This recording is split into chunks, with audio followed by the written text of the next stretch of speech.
Was that in the fam? L.A.R movement still moving. Book entitled Lessons from a Non-Custodial Father at Amazon Kindle Create Space. The Black Male Experience, Individual Foundations. Um, when it comes to inheritance or people um, setting up the next generation to do bigger and better things, people often wind up at ground zero. So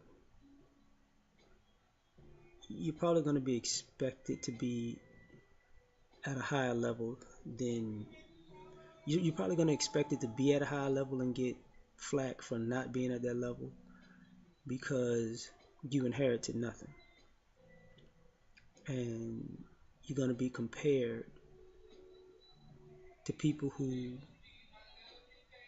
had advantages and opportunities and who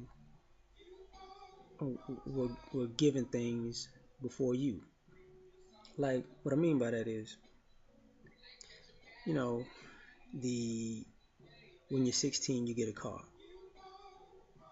Well, they're the people who not gonna get a car, but people make fun of them because they're walking and catching a bus. Then you got the people who get a car and it's a lemon or a clunker. So even though they're not walking, people are making fun of them because they feel like they're riding a piece of junk, even though they're riding, right? And then you got people who get a nice car that some adults wish they had, right? And people are jealous and they feel like, that should be me. Why didn't I get those breaks? So they want to gravitate to that person because they want to get the benefits of that family that they put onto that younger person. But when you don't have that, like I said, you got to build it for yourself. So you have people who maybe overwork to make sure their family or friends, family for the most part, their family and future generations and kids don't have to go through the struggles that they went through. So they got to build their foundation individually. And then you got the people who inherit things, and some of them get a little lazy because they're entitled and they don't really have the drive that people without who didn't come up with those advantages have at times. That's not completely true for, like, it's not a across the board statement, because there are people who like the inheritance, and they take on that responsibility to want to be able to make sure that the next generation gets more and better than them. So some people actually take that baton and run with it, but it's a mixed bag. So, but you, on the other hand, most black families are hovering above poverty. So the things that you may want, you're not getting. Like some of us have different foundations. What I mean by that is, you superficial. You might want your kids to dress a certain way. They got. I didn't have this, so I want my kids to have this. And what I mean by that is this: they have a lot of people who are adults right now who are literally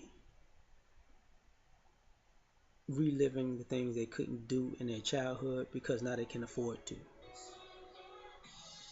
So you couldn't be the cool person in school. So guess what? Now you're gonna be the cool person because you can afford to be as a young adult. I couldn't get the nice sneakers as a kid, so now I'm a sneakerhead. I couldn't get, the girls didn't like me because I didn't dress fly, so now I'm the flyest dresser. I'm shopping every week. once you, it slows down. It's a bit of arrested development, because the stages that we should have grown out of, if we had, I guess, grown up in this capitalistic society properly, we would have grown out of those phases. The sneaker phase when you was a teenager, or the ooh, that's my car phase, or I want a big old mansion with 7 horses type thing.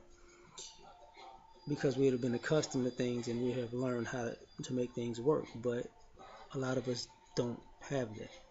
So you see people who are in their 20s, 30s, sometimes 40s, that may have a mentality a decade younger than they are because of this. And they wind up passing it down. My kid had Jordans. All the ones I wish I had. My kid had great Christmases. All the ones I wish I had. Oh, my kid got this kind of car at 16. But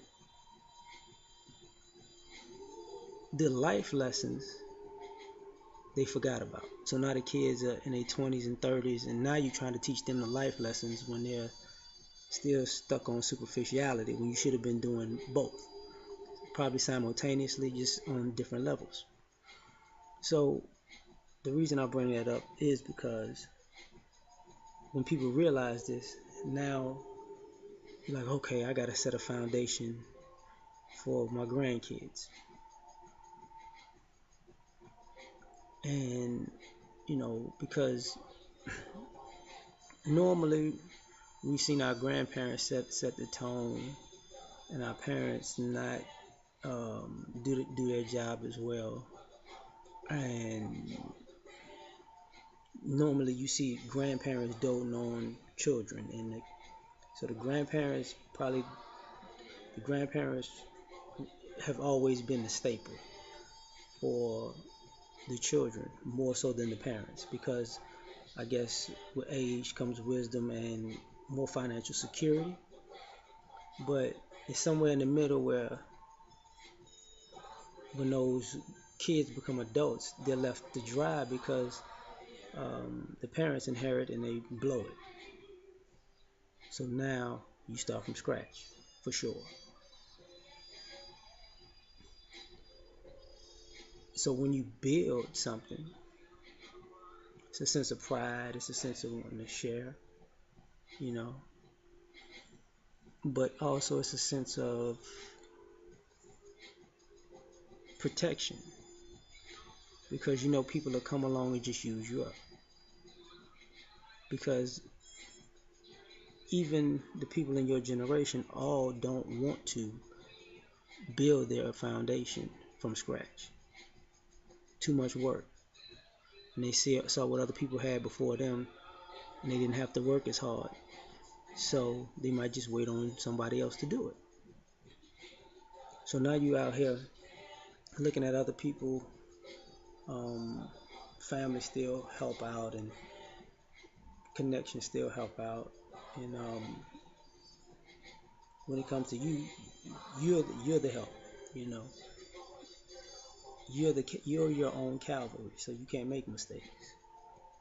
And you have to work maybe double time for everything that other people don't have, like work half the time for. But you got to take that in consideration and say, well, I got to be a sacrificial lamb. That way, the people coming after me will at least have something to work with. But the mistake is normally made when you don't make people respect your sacrifice or what it takes, and or sometimes cut people off. As an example, like, hey, if you can't do it, you don't get this. Because, like I said before, our foundations are set individually now. That's why it's hard to work together, because a bunch of individuals don't even have a foundation. You know, and it's difficult for people to come together on foundations that they're building and piecing together collectively. And sometimes that works because two heads are better than one. A group is better than an individual. But this is still America, and people feel like if they ain't got it together, don't involve yourself with other people. So it's a catch 22. So yeah, yeah.